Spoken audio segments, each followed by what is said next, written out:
আপনারা জানেন গতকাল সন্ধ্যায় একটি তথাকথিত মাদক বিরোধী অভিযানের নামে এই শাহবাগ থানার পুলিশ ডিসি মাসুদের নেতৃত্বে বর্বরচিত ভাবে যে যাকে যেভাবে পেয়েছে তাকে কোনো প্রকার কোনো প্রপার এভিডেন্স ছাড়া কোনো প্রপার রাইট ছাড়া তাদেরকে হেনস্থা করেছে। এই সন্ত্রাসী যে মাসুদ, নতুন এই ডিসি মাসুদ, একে অবিলম্বে এখান থেকে প্রত্যাহার করতে হবে। আমরা চাই না এরকম কোনো সন্ত্রাসী কার্যক্রম করা ডিসি এখানে দায়িত্ব পালন করে। এবং তার সাথে সাথে ওই হামলায় অন্য যে পুলিশ সদস্যরা জড়িত ছিল তাদেরকেও আইনসম্মত প্রক্রিয়ায় শাস্তির আওতায় আনতে হবে। আমরা কোনো মব ভায়োলেন্স ক্রিয়েট করে তার মতো করে তার উপরে একটা ফাইট ব্যাক করতে চাই না। সে মব ক্রিয়েট করছে গতকাল শহরাওয়ার্দীতে, কিন্তু আমরা চাই যে আইনসম্মত প্রক্রিয়ায় যেন তারা যে হামলাটা করলো, তারা যে এতগুলো মানুষকে আহত করলো, সেটার বিচারটা যেন হয়। সমস্ত যে গতকাল অভিযান এবং অভিযান নামক নাটকটা করা হয়েছে তার নাম দেওয়া হচ্ছে মাদক বিরোধী অভিযান। যে উদ্যানে কেন একজন নাগরিক হয়রানির শিকার হবে। শাহবাগ থানার নাকের ডগায় এই উদ্যানে যে বিশাল মাদক সিন্ডিকেটের নাম আমরা শুনি এবং আমরা প্রতিনিয়ত শুনি, এখানে কোটি টাকার বাণিজ্য হয়, কিন্তু যতবার অভিযান হয় আমরা কখনো দেখি না যে বিশাল কোনো মাদকাটিরা ধরা পড়ছে। এইগুলো যাই কই যে শাহবাগ থানা থেকে যখন অভিযান বের হয় তখন ডিসি মাসুদ সাহেব লাইভ করতে করতে তারপর অভিযানে যায়। আপনার যদি আসলে নিয়ত থাকে আপনি মাদক ব্যবসায়ী ধরবেন, আপনি কি লাইভে দেখা যাবেন নাকি যে আপনি মাদক যাচ্ছেন? লোক দেখানো যে সংস্কৃতি, এই সংস্কৃতির ফলাফল কি? 10 বছর আমরা টিভি আনন্দ আন্দোলনকে দেখে শিখছি। আমাদের দেশে কোনো আইনে বলা নেই, কোনো স্ক্রিপচারে বলা নেই যে মৌখিক বাস্তুদণ্ডের জন্য পুলিশ গায়ে হাত তুলতে পারে।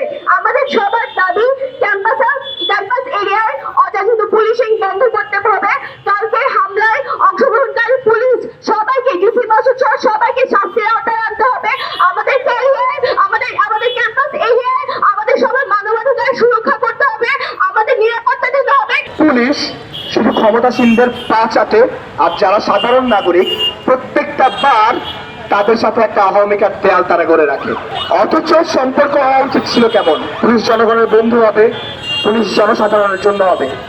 অথচ আমরা বারংবার কিন্তু এটার ভিন্ন জিনিস চিত্র দেখেছি। আমরা যদি কিছুদিন আগের ঘটনা স্মরণ করি, আমরা ছাত্রলীগের হাতে তাদের সন্ত্রাসী আক্রমণের শিকার হয়েছিলাম। ঠিক 17 তারিখ আমাদের হলপাড়ায় কিন্তু পুলিশ ঢোকে, আমাদের উপর টিয়ার গ্যাস নিক্ষেপ করে, আমাদের উপর রাবার বুলেট নিক্ষেপ করে এবং আমাদেরকে বাধ্য করে আমরা যেন ক্যাম্পাস ছাড়ি। আমরা কিন্তু কিছু ভুলি নাই। আমাদের মাননীয় স্বরাষ্ট্রমন্ত্রী কি স্পষ্ট ভাষায় বলতে চাই, ডিসি মাসুদকে অনতিবিলম্বে আপনি এখান থেকে অপসারণ করুন। এর পাশাপাশি যে অতি উৎসাহী কনস্টেবল ছিল, যে নাইমুদ্দিনের গায়ে হাত দিয়েছে, অতি শীঘ্রই আপনি তার বিরুদ্ধে ব্যবস্থা নেন।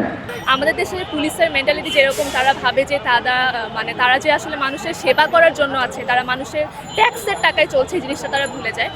ডিসি মাসুদ যে উনি যেটা করেছে এটার আসলে কোনো ওনার তো বদলি হলেও এটার কোনো সলিউশন নেই। ওনার রেজিগনেশনে দিতে হবে, কারণ উনি যেটা দেখিয়েছে একটা পুলিশ কখনো এভাবে আচরণ করতে পারে না। সো উনি যদি এই লেভেলের একটা আনএথিক্যাল, আনপ্রফেশনাল মানুষ হয়ে থাকে, তাহলে আমার মনে হয় না পুলিশে তার কোনো জায়গা আছে। সুতরাং অবশ্যই তার রেজিগনেশন দরকার।